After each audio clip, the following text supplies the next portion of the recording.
Now this is becoming serious. I just played an honest game and finished with 95% accuracy, you guys. Though I made one mistake and one inaccuracy according to Stockfish. So I played my universal system, which I covered in my last two tutorial videos. And for those of you who are new to this system, this is where white starts with d4 and then you go pawn to d6, called the universal system. Some people may argue to say, nah, people do play these kinds of openings, resembles the Pirc, might transpose into the key. Yes, but what makes my universal system different are the middle game ideas that I shared in my tutorial videos, beginning with a move pawn to c5 on the next move, and then queen a5 check. Then you leave your queen on a5 for good if allowed. And that's what makes it unique. If you want to know what I'm talking about, simply watch my tutorial videos. Now, in today's game, my opponent didn't play pawn to c4, which I anticipated, or knight f3, or pawn to e3, or bishop f4. None of these moves were played on move 2. Instead, my opponent decided to play the second common move in the Masters database, which I didn't even look at because I thought it's just a sheer waste of time. Pawn to e4. So this will be my next tutorial, you guys, how you can still go pawn to c5 even in the normal Pirc defense. Instead of playing knight to f6 or pawn to g6 right away, I will try to cover the move pawn to c5 in my next tutorial video. So stay tuned and be sure to hit the like button and subscribe. So I just want to show you what happened in the game that I just finished playing. Of course, I'm going to include the live footage of the game or the recorded stream after showing you the opening moves of this. So at this point, I thought my opponent was going to take. If d takes c5 was played, I was simply going to go queen a5 check, just like we do in the queen's pawn game. And if bishop d2, obviously I was going to take. If knight c3, once again, I was just going to take. And this is where I said, when your opponent plays bishop e3, you first of all think of putting your queen on a5 first before you think of queen c7. Very important. And this is where my universal system begins to stand out. So you go queen a5 and leave your queen there for good. After something like bishop d3, the thing is, in the normal Pirc defense, oftentimes white likes to start pawn storming on the king side like this, destroying your king side, and then they eventually castle long. And that's the reason why we always want to have our c file open before we continue with our normal Pirc defense ideas. And this is what is happening here, kind of the Sicilian defense strategies. And by the end of this series, you guys, trust me, you will learn how to play the Sicilian defense without even attending Sicilian lessons. This is what I'm doing right now. So it's like white started with e4 and I played pawn to c5 and then pawn to d4, then I took. This is what is happening right now in case you are lost. But anyways, let's just call it the Pirc defense. So after knight f6, white might play something like pawn to h3, indicating they want to start pawn storming on the king side. E.g., after you go pawn to g6, they go queen d2. I've seen people playing like this, by the way. And after you go bishop g7, knowing that they can castle long anytime soon, they immediately go pawn to f4, start pawn storming on the king side, right? And this is the benefit of opening the c file in advance, because you won't have to worry about, launching an attack on the queen side. So here you can go knight d7 if you want, or bishop d7, which I like because you want to put your knight on c6, and in case things go sour on the king side, you will be very quick as well to castle long and put your king on b8. You see the logic behind these, you guys. Say white plays pawn to g4, what else do they know? This is when you can go knight c6. Actually, Stockfish likes castle short because it's saying white can't do anything. For example, castle short, what can white do? Say pawn to f5, but now you have pawn to b5. You start attacking on the queen side in advance. If pawn takes, you will take back with your h-pawn. If g5 is played, attacking your knight. If you want, you can go knight h5. That's if you're scared. This is very safe. Once again, there is no pawn to f6. But the best move, according to Stockfish in this position, is to go pawn to b4, because white has no time to take your f6 knight because of this. And if queen takes c3, by the way, you just take with check, and after they take, you take on f6 with your bishop. See how the position sorted out itself, all because you were quick to open up your queen side in advance. So this is if you want to castle short, but after pawn to g4, back on move 10, you can also play knight c6, so that just in case you are scared of, castling short due to the highlighted pawn storms, you can castle long. So say white plays pawn to g5 anyways, you still have knight h5. That's the beauty. And now if white castles long, this is when you can castle long if you want. And that's the beauty, you guys, of starting with pawn to c5 in the Pirc defense or in my universal system. So I guess you see the logic now, but this is not what happened in the game that I played with my opponent. In the game, my opponent played pawn to d5. Oh, no, he played pawn to c3. Yep. So this is the move that was played. And what did I do? Just like in the Sicilian defense, I took on d4. And after I took back, I continued playing my normal Pirc defense with g6, bishop g7. I think I castled short later in the game. And the reason why I think this is better than the normal Pirc defense is that at least we already have an open c file where we'll launch an attack if white starts pawn storming on the king side. As per rule of thumb, if white begins to attack on the king side, you have to start attacking on the queen side. And you want to be the first one to reach your opponent's king. That's what we do in opposite side castling. And before I show you the live footage of the game, speaking of this move, bishop d7, I just learned about this now. It turns out to be a very great move in this particular line. Why? Because it permits the move pawn to b5 without being too obvious. Because if you play pawn to a6, it becomes obvious that the next move you want to play is pawn to b5, which is why most white players rush out with a4. So just go bishop d7 and knight c6. If your opponent starts pawn storming on the king side in the near future, you may even castle long if you want, or castle short. Lastly, I also discovered that this opening has also been played several times in the Masters database.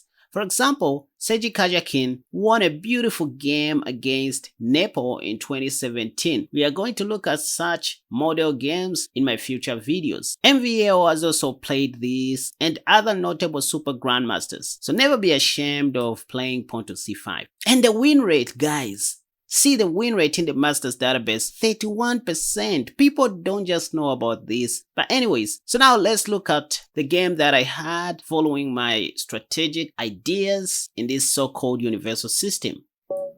Right? Time to hurt each other's feelings. Let's see what my opponent is going to play. I'm playing against a 2039 rated player. So the universal system, once again, I want to go pawn to c5. The idea is still to go pawn to c5 if...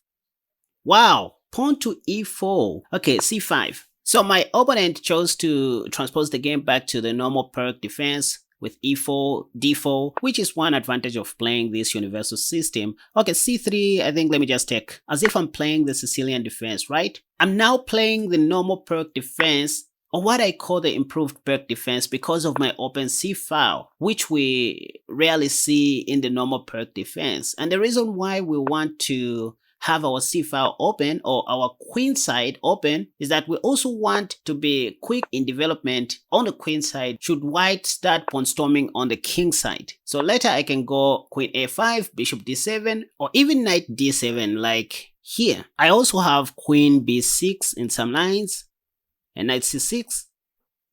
Yeah. So queen b6 will somehow pin the d pawn if white castles short. I also have ideas to go pawn to e5 followed by queen b6 or queen a5.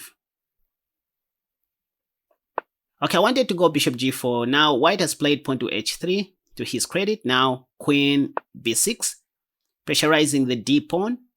And I also want to go pawn to e5. Should white castle short. Okay, bishop c2. Now pawn to e5. Let me go pawn to e5, yep. Is it? Yeah, pawn to e5 is great in this position.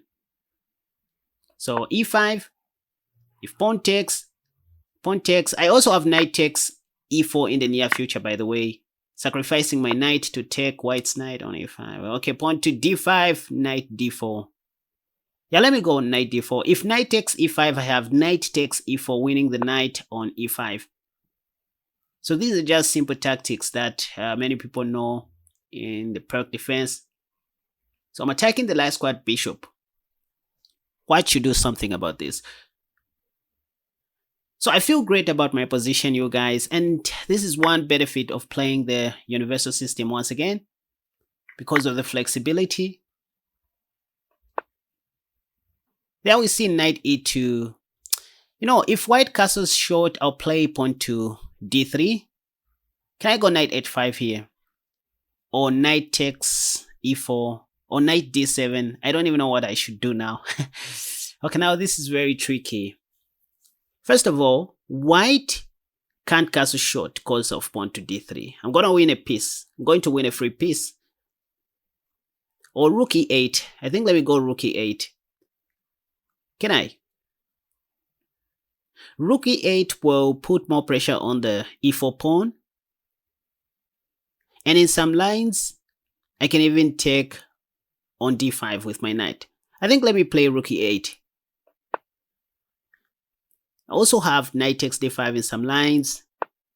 Okay, there we see queen d3 stopping me from playing pawn to d3. I guess white wants to castle short now. So let me just take on e4. That's a free pawn. Knight takes d4. So I have bishop f5 coming, yeah. So castle short, now bishop f5, indirectly attacking the queen.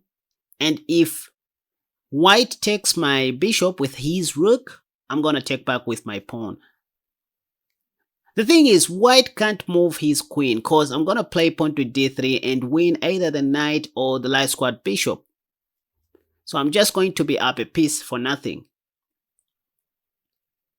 So once again, you see how important it is to open up your C file in advance, because you also have other moves like queen b6 and queen a5.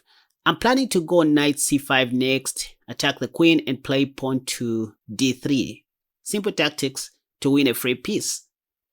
In case of rook b1, or if white plays something like bishop f4, or what else? Maybe king h1.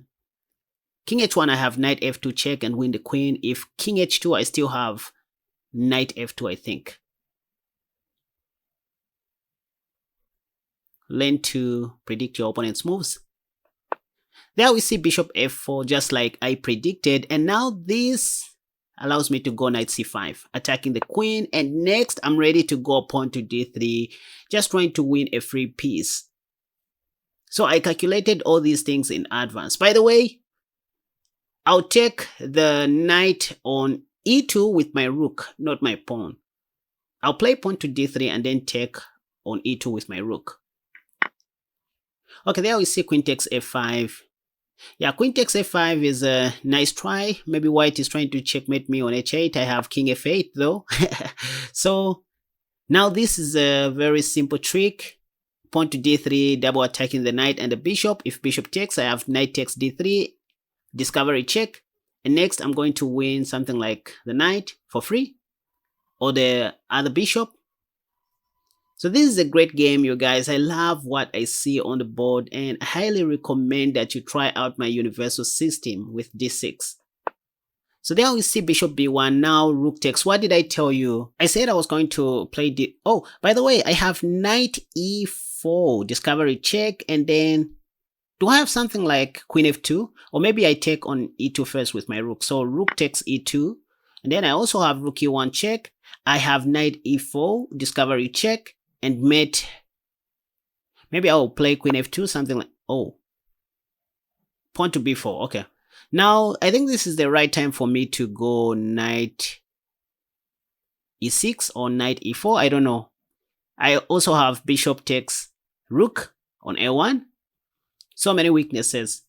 But hey, I've seen an interesting idea beginning with the move rook e1 check. If king f2 though, I'll play something like knight b3, discovery check. And after king takes e1, I'll mate my opponent on g1 with my queen. Yeah, I have queen g1 checkmate. And I'll look like a genius, you guys, if this happens. Okay, let me go through this line one more time. So rook e1 check, king f2, knight b3 sack, discovery check, and then queen g1 checkmate, or knight e6, and then god, knight e6 discovery check and win the dark squared bishop. This is what I'm also thinking of. So just like I said in one of my old tutorials, when you see something that appears, to be too good to be true, take your time. So I have knight e6 discovery check. If king h2, I'll take the dark squared bishop with my knight, and if queen takes, I have bishop e5, pinning the queen, and I also have rook e1 check f2. So rook e1, king h2, maybe knight e4. Yeah, so knight e4, and then if king h2, I have queen g1 checkmate. So yeah, rook e1 check, and then can I go knight b3 on the next move? Or maybe, okay, knight e4 now. Knight e4 covering the g3 square, and I have mate on g1. Seems like there's nothing much that white can do. Yep, so this is checkmate. Can somebody call me Hikaru? Guys, this was so insane. The fact that I saw all these moves happening in advance is proof enough that there is such a thing as intuition. You know what? Let me go through the end game one more time just to show you what I was thinking or what I was imagining to happen. Right, so let's begin somewhere here on move 8 after I played knight c6 and my opponent played pawn to h3, stopping me to go bishop g4 because that's what I wanted to play next. Here I played queen b6, pressurizing the d4 pawn, and then my opponent played bishop c2, which was a mistake because this allowed me to play pawn to e5. And with e5, here is what I was calculating, you guys. After pawn takes, and pawn takes, I was thinking of playing rook d8 or just taking on e5 right away. This is just a simple trick in the Pirc defense for those who know, where white takes on e5 and then you sacrifice your knight temporarily on e4 so that after bishop takes or knight takes, now you take back your piece and the position is just too open. Next, you are ready to go bishop g3 check. And then look at all this. So this is what I was preparing in the middle game. But anyways, it didn't happen. Maybe my opponent didn't see these things after I played pawn to e5. Instead, white played pawn takes once, and after I took back, he didn't take back. He played pawn to d5, and that gave me time to go knight d4. And after knight takes, pawn takes, which gave me an edge, white played knight e2, another mistake, because this allowed me to go pawn to d3 discovery check if white castled short. And look at this, you guys. This is where I took so long trying to find the best move. I was thinking of playing knight h5, but I couldn't see what to do next after pawn to g4. And that's why of all the moves, I chose rook e8. So I just wanted to take on e4. Because this pawn was only defended once. My opponent played queen d3, allowing me to take that pawn, and then he castled short, and this allowed me to go bishop f5, indirectly attacking the queen. And my idea was just to go pawn to d3 next, discovery check, and win either the knight or the bishop.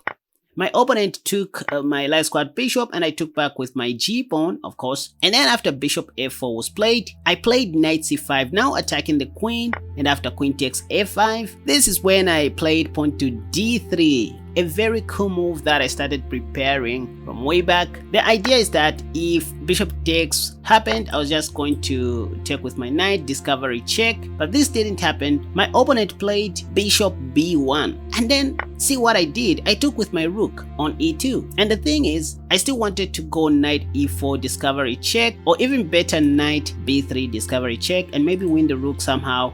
After pawn to b4 was played, Stockfish says I should have played knight e4, but I was looking at other moves like knight e6 discovery check, so that if king h2 was played, I now go knight takes f4. This is what I was looking at, so that if queen takes, then I play bishop e5, pinning the queen to the king, but I saw this to be useless somehow. So after pawn to b4, another possible checkmate that I saw was this. After rook e1 check, if white played king f2, look at this, you guys. My plan was to go knight b3, which Stockfish doesn't like, because I wanted to checkmate my opponent romantically like this, mate in 1. I was going to look like a genius. Anyways, because the thing is, my knight is covering the d2 square and my pawn is covering the e2 square, so this was going to be a beautiful checkmate. But anyways, after I played rook e1 check, my opponent played king h2, and then it was obvious that I was going to mate him after knight e4. Knight e4 just covered the g3 square in advance. My opponent took on d3, by the way, with his bishop, and then I checkmated him like this. So I'm very happy with this win, you guys, and I'm very happy to share this with you, and I hope you have subscribed already, because after all, there's nothing that you guys are waiting for. I mean, if at all you haven't subscribed already, but it is what it is. So be sure to hit the like button as well and share this video. Now, time for you to go and check out my new E5 defense course, which I have also linked in the comment section down below. And I'm glad to say, so far it has received a lot of attention and people are getting it like crazy. So it's an opening response that you try against White's E4 opening. You're going to learn how to play against the Scotch, the Ruy Lopez, the Bishop's opening, 3 Knights opening, the 4 Knights game, the Vienna game, even the Italian game. So it's the complete E5 defense course that I just launched with my team. You better go and check it out. Thank you so much for watching this video. Until next time, have a wonderful day. Bye bye.